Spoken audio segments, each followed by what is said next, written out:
capítulo 20 dos trabalhadores da última hora.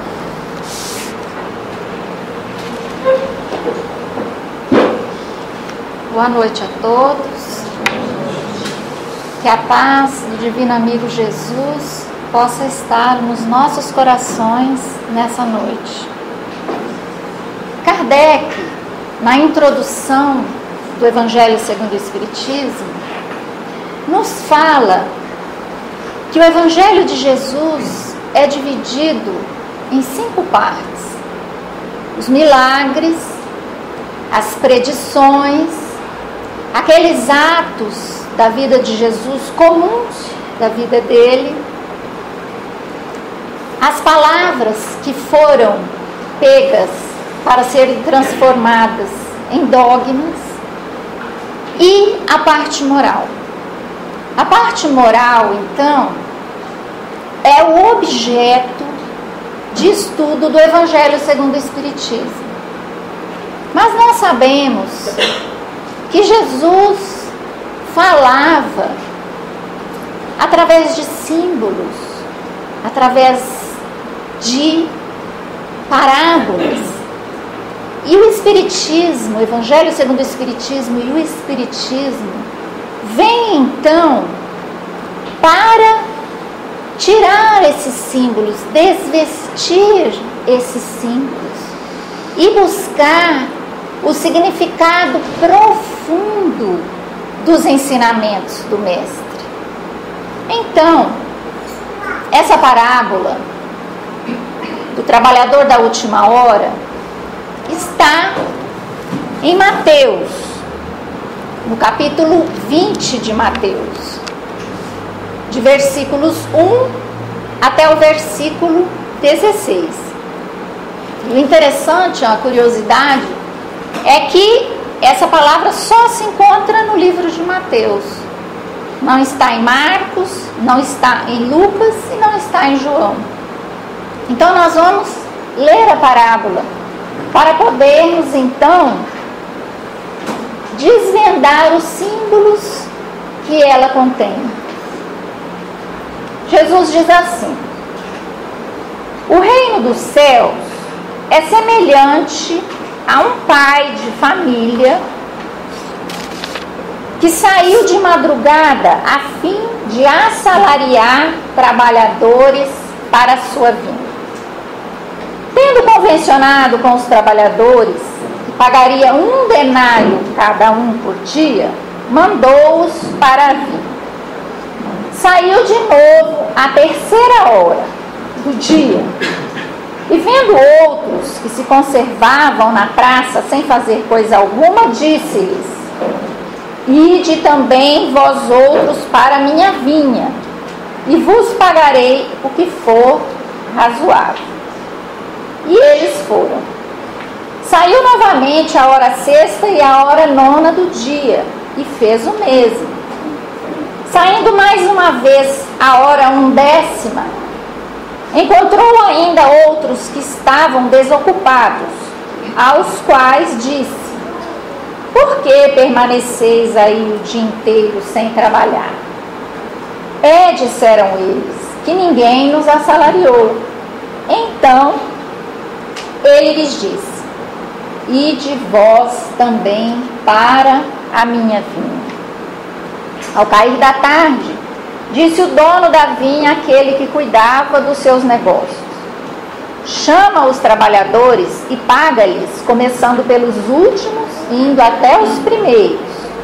Aproximando-se então os que só a 1/10 hora chegaram, receberam 1 denário cada um.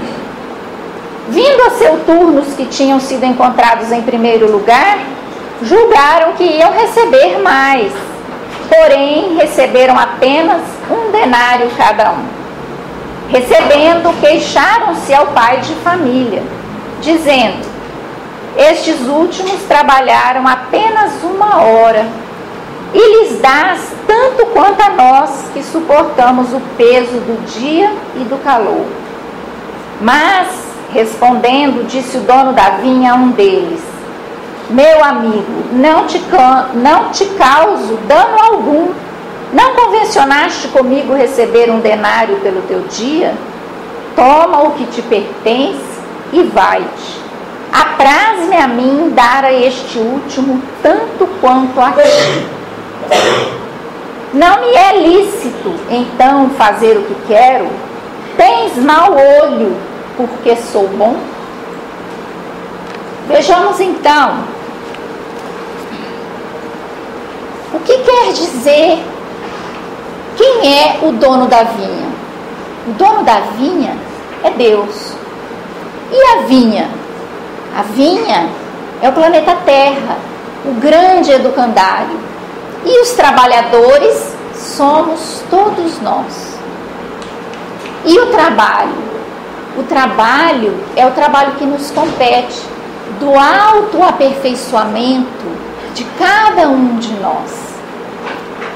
Nós trouxemos então os comentários de um companheiro da União Espírita Mineira, o Afonso, que esteve aqui em Palmas, fazendo um trabalho com os evangelizadores, em que ele faz uma relação muito interessante dos trabalhadores das diversas horas do dia, da primeira hora, da terceira hora, que é aquele tempo dos judeus, a terceira hora significava as 9 horas do dia. A sexta e a nona hora, às 15, às 12 e às 15 horas. E a 1ª hora, às 17 horas do dia, já caminhando para a 12ª, o fim do dia.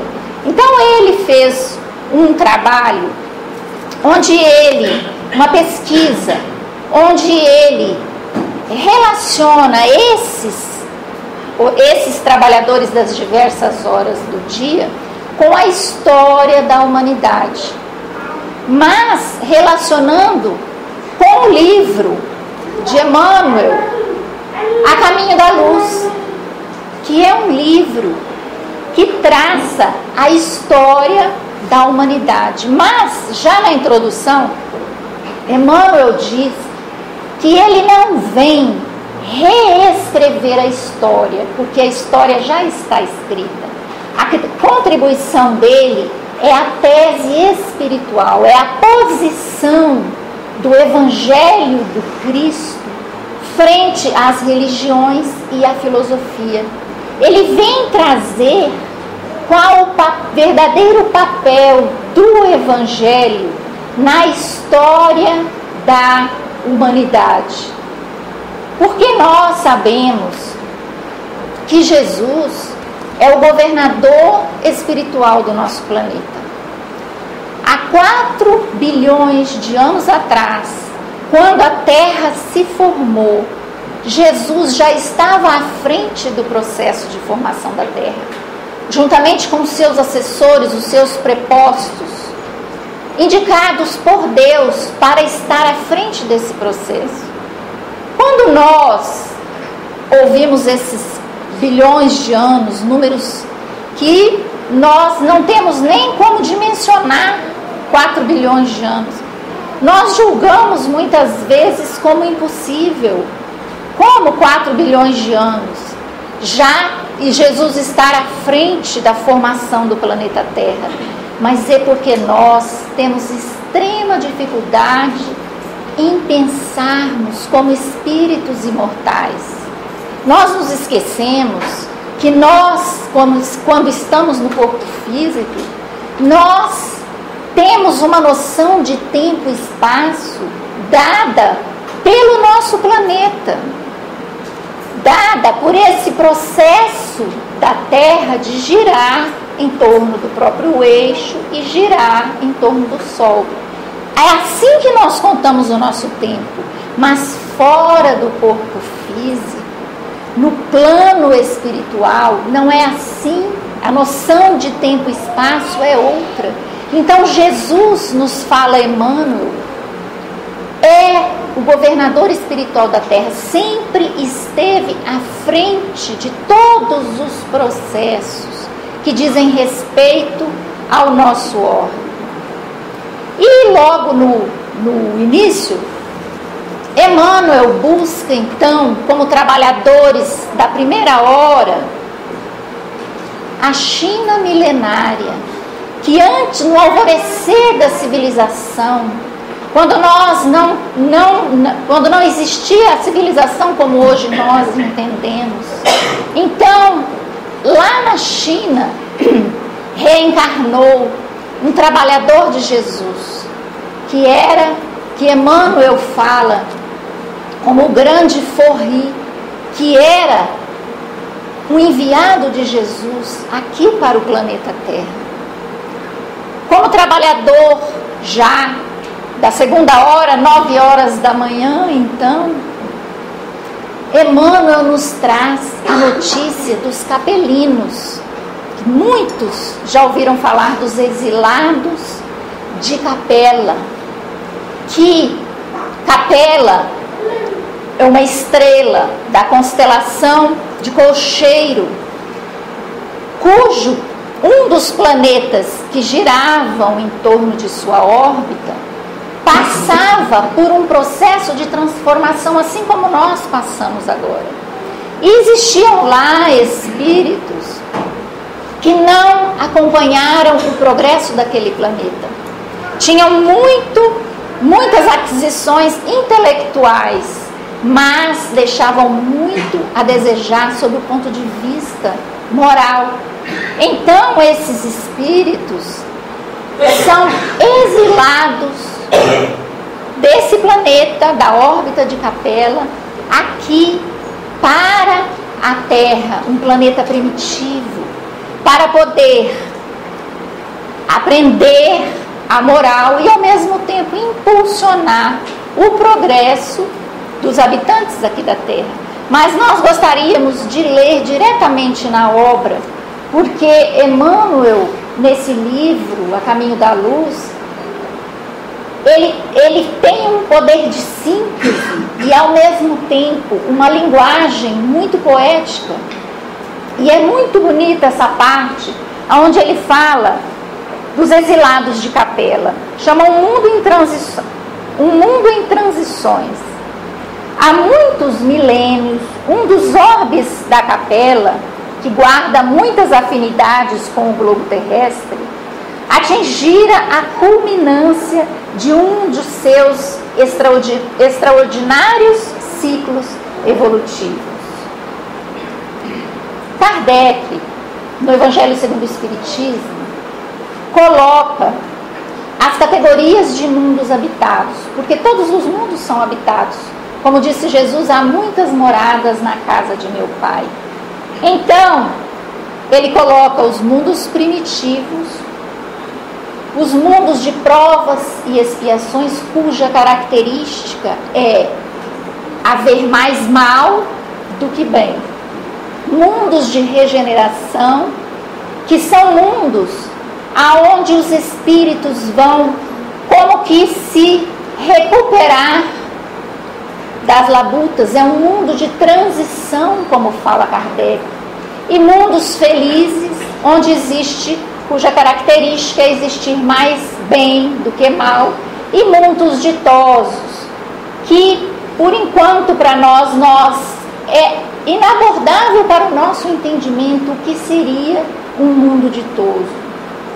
Tão acima que está da categoria do nosso, atualmente como provas e expiações, se mudando para a regeneração.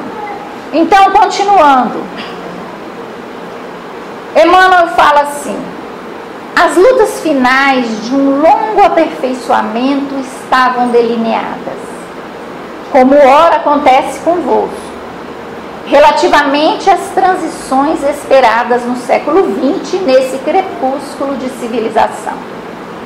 Alguns milhões de espíritos rebeldes lá existiam no caminho da evolução geral, dificultando a consolidação das penosas conquistas daqueles povos cheios de piedade e virtudes. Mas uma ação de saneamento geral os alijaria daquela humanidade, que fizera jus à concórdia perpétua, para a edificação dos seus elevados trabalhos. As grandes comunidades espirituais, diretoras do cosmos, deliberaram então localizar aquelas entidades que se tornaram pertinazes no crime aqui na terra longínqua, onde aprenderiam a realizar na dor e nos trabalhos penosos do seu ambiente as grandes conquistas do coração e impulsionando simultaneamente o progresso dos seus irmãos inferiores. E Emmanuel nos conta que quando esses espíritos são trazidos aqui para a Terra, Jesus fala a eles e promete a eles que estaria ajudando e que retornaria. Daí está na história de todos os povos a espera da vinda do Messias. É que esses povos guardavam então na memória psíquica essa promessa de Jesus. Por isso, todos os povos sempre aguardaram o Messias. Mas esses espíritos vindos de Capela reencarnam então naquelas tribos e famílias descendentes dos primatas e vêm povoar a terra. Emmanuel coloca 4 grandes povos que se localizaram nas diferentes partes do globo através de uma afinidade psíquica, afinidade de linguagem. Vindos de Capela, eles se ajuntaram, se misturando com os autóctones, com aqueles seres terráqueos, digamos assim, e formaram os grandes povos da civilização antiga. Ele cita, por exemplo, os egípcios, e é interessante que ele fala como os egípcios, eles adoravam a morte. Eles viviam à espera da morte. E como eles tinham, na sua própria forma de viver, saudade do paraíso perdido, entre aspas, a maneira como eles, os seus hábitos eram todos voltados para essa, como que nostalgia. E eles tinham os iniciados nos templos, e foram os egípcios que criaram o politeísmo, porque eles, os iniciados nos templos, eles conheciam a reencarnação, conheciam o Deus único, mas eles tinham duas formas. Eles acreditavam no Deus único, mas para o povo era ensinado o politeísmo. E Emmanuel também nos fala dos hindus que se colocaram às margens do rio Ganges, sendo lá os Mahatmas enviados também de Jesus para aquela civilização.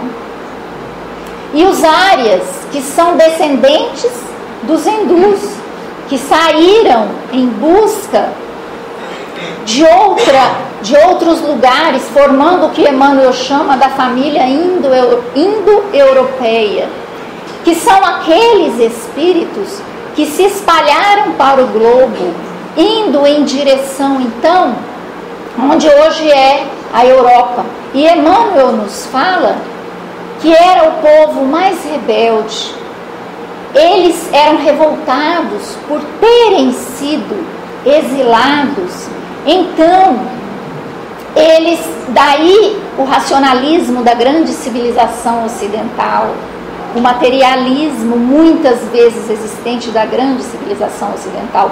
Mas eles, segundo Emmanuel, tiveram uma grande virtude, que foi a de se misturar com os autóctones, com os terráqueos. Essa foi a grande virtude. E por isso a civilização ocidental hoje, então, é tão dominante no mundo. E também ele coloca os hebreus, também são capelinos. E a grande virtude dos hebreus era a crença no Deus único. Eles nunca duvidaram e sempre expuseram essa crença, ao contrário dos egípcios que escondiam, porque achavam que as pessoas não iam entender.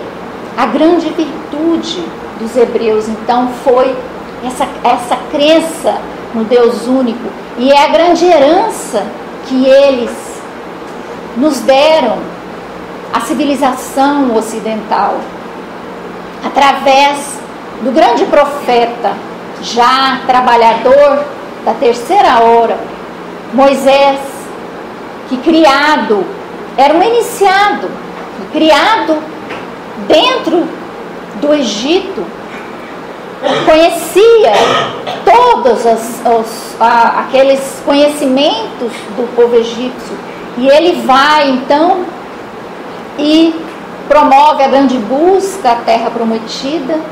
Era um médium espetacular, de muitos recursos, recebe no Sinai os 10 mandamentos mediunicamente, as pedras da lei. E a grande herança, então, a base da justiça está lá, nos 10 mandamentos, herança de Moisés. Moisés, então, foi um enviado de Jesus.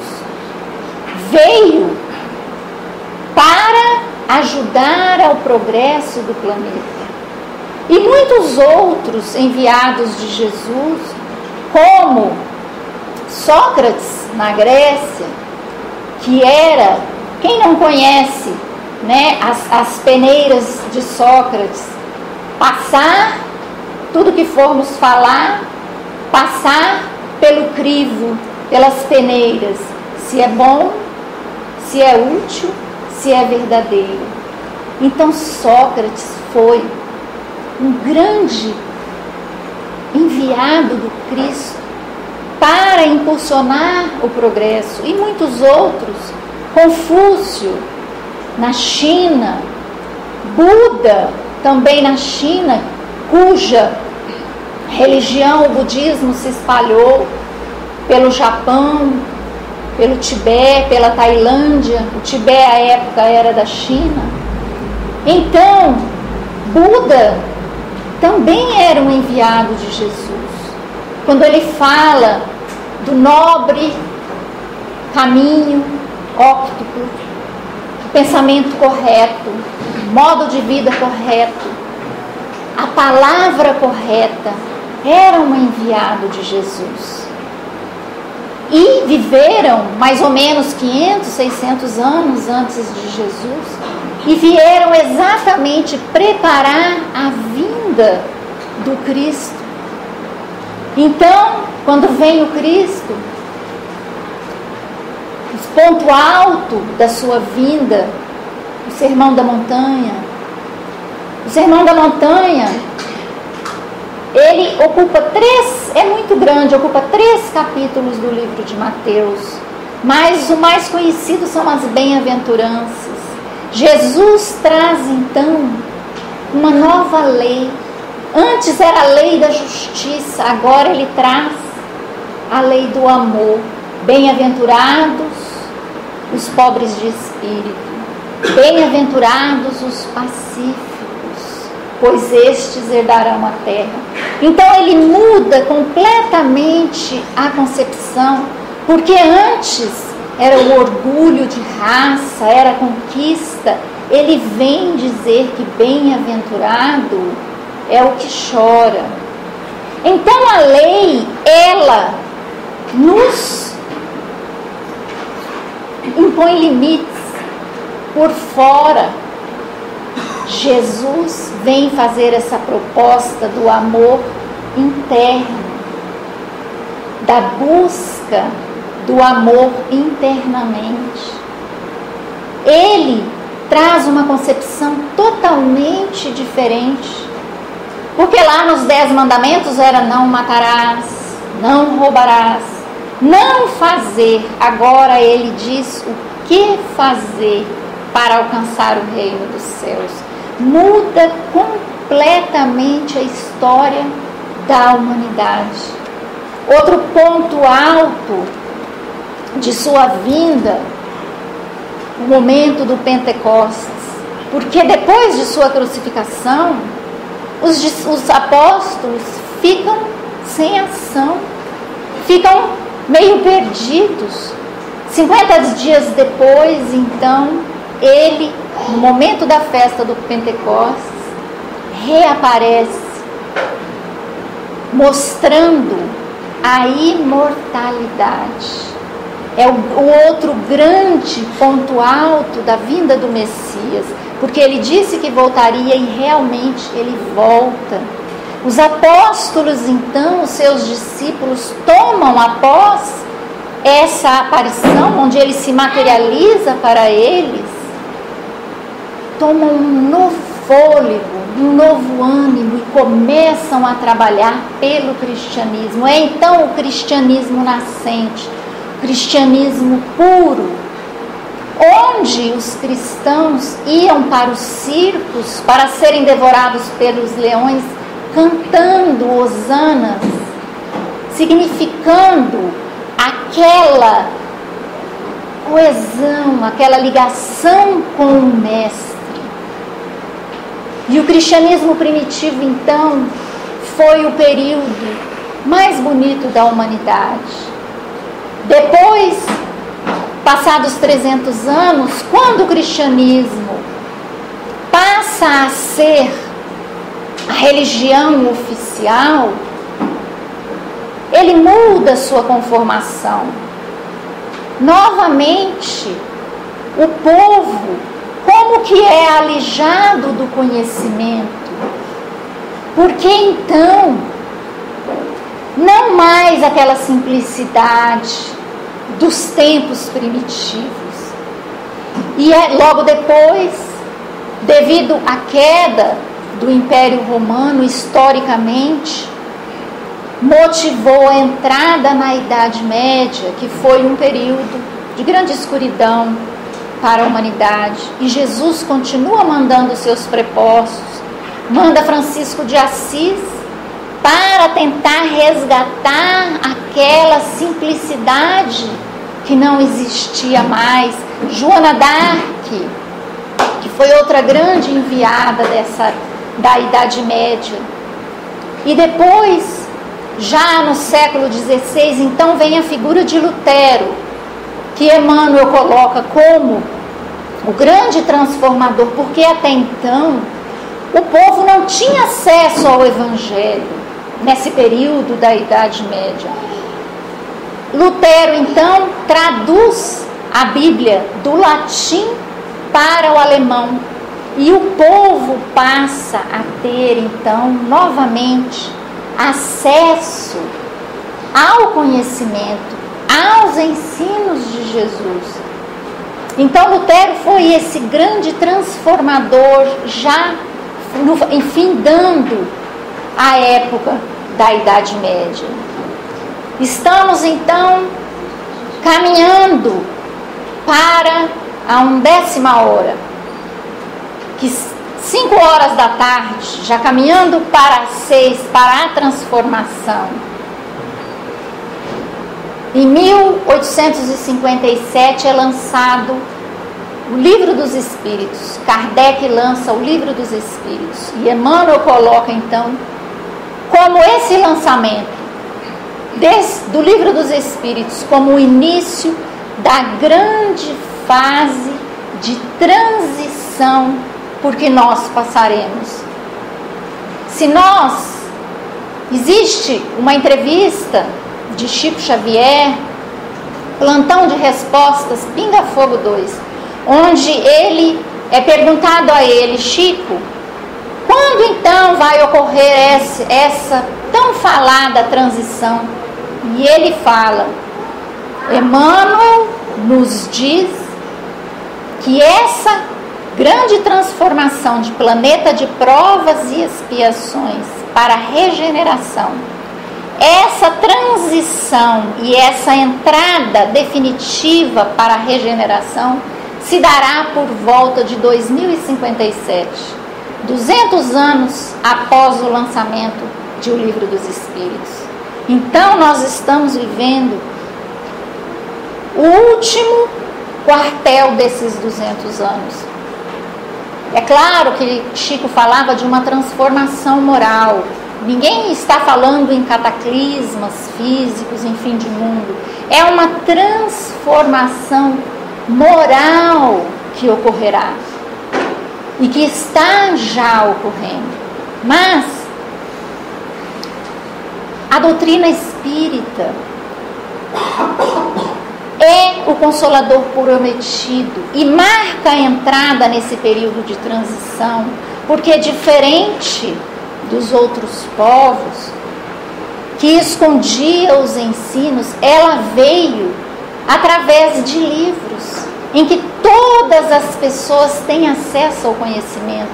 Não mais o conhecimento preso lá nos templos iniciáticos do Egito, da Índia, nos mosteiros da Idade Média. Agora o conhecimento é generalizado para todos. Muito embora tenha sido tentado exterminar com os livros o Auto de Fé de Barcelona, onde livros espíritas chegavam à Espanha e já na alfândega foram aprisionados, e foi chamado o bispo então de Barcelona, e ele determinou, o Auto de Fé de Barcelona, que 300 livros de Kardec fossem queimados, e foram de fato queimados em praça pública, como uma lembrança ainda da Idade Média. Mas Kardec diz que, muito pelo contrário, serviu esse Auto de Fé, foi de propaganda para a doutrina espírita. Então, nós que vivemos nesse período de transição, somos os trabalhadores da última hora. E o trabalhador da última hora, o que ele tem então? Conhecimento. Porque temos acesso ao conhecimento hoje, mais do que nunca, com a internet. Mais do que nunca temos acesso ao conhecimento. Mas basta o conhecimento sem obras? Não. É necessário que haja as obras, o trabalho no bem incessante. Mas é muito importante também que nós observemos como esse trabalho é feito. Porque o que importa é o que o trabalho no bem provoca no trabalhador, de plenitude, de harmonia interior. Então, o nosso trabalho deve fazer bem a nós mesmos. Porque o salário do trabalhador da primeira hora é o mesmo da última hora, segundo Jesus.